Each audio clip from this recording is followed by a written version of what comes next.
For landowners who primarily hunt their own property and work to improve their deer habitat for attracting and holding older bucks, I usually suggest creating an area on the property where they can slip in and out for the opportunity to hunt does without boogering up their whole property. That's what I did a while back on a property near home I've hunted for several years. It's very thick with some swamp, cattails, and a lot of autumn olives. It's almost all bedding. This past spring, I expanded a small micro food plot from 0.08 acres to a whopping 0.15 acres. The soil isn't very good yet, and it has a good amount of clay, so after mowing and killing off the vegetation in the summer, it had to be broken up with a rototiller since you can't get an ATV back there. I cut an access trail about 50 yards through the tall cattails to an overgrown crabapple tree on the east side that was covered in grapevines. I carved out 3 portholes with a hand pruner. The 2 outside holes are visual holes for me to see them coming so I can draw my bow before they get to the middle hole.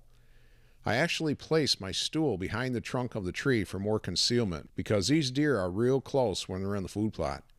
There are a few big poplar trees I could sit in, but there is no way you could ever get in and out without blowing out every deer every time. Being on the edge of the cattails on the downwind side of the plot almost guarantees I won't have deer downwind of me with a predominantly southwest wind. After a heavy dose of Brad Harper's liquid lime and fertilizer, in late August I broadcast a heavy dose of cereal rye grain, oats, crimson clover, and a little tillage radish just as it started to rain. Got real good growth, but since it was right on the edge of a huge bedding area, the deer were keeping it browsed down pretty good. In October one day, I only had a couple hours to hunt, so I decided to sit that spot to shoot a doe. You would think my cameras would pick up a mature buck once in a while, but in 2 years I've never seen anything over 2.5 years old. So with only an hour and a half of daylight left, I made my way through the cattails to the crabapple tree. Just for grins, I decided to place a Browning Dark Ops in video mode on the far side of the plot at the base of an autumn olive to hopefully capture an arrow passing through a deer.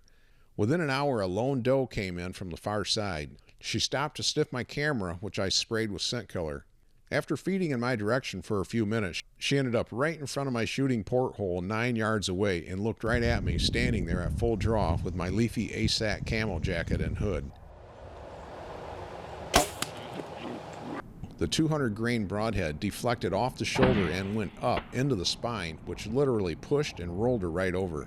Even with an arrow weight of 600 grains on a 20% FOC, this is the first time I didn't get a complete pass-through. It took a second arrow to finish the job.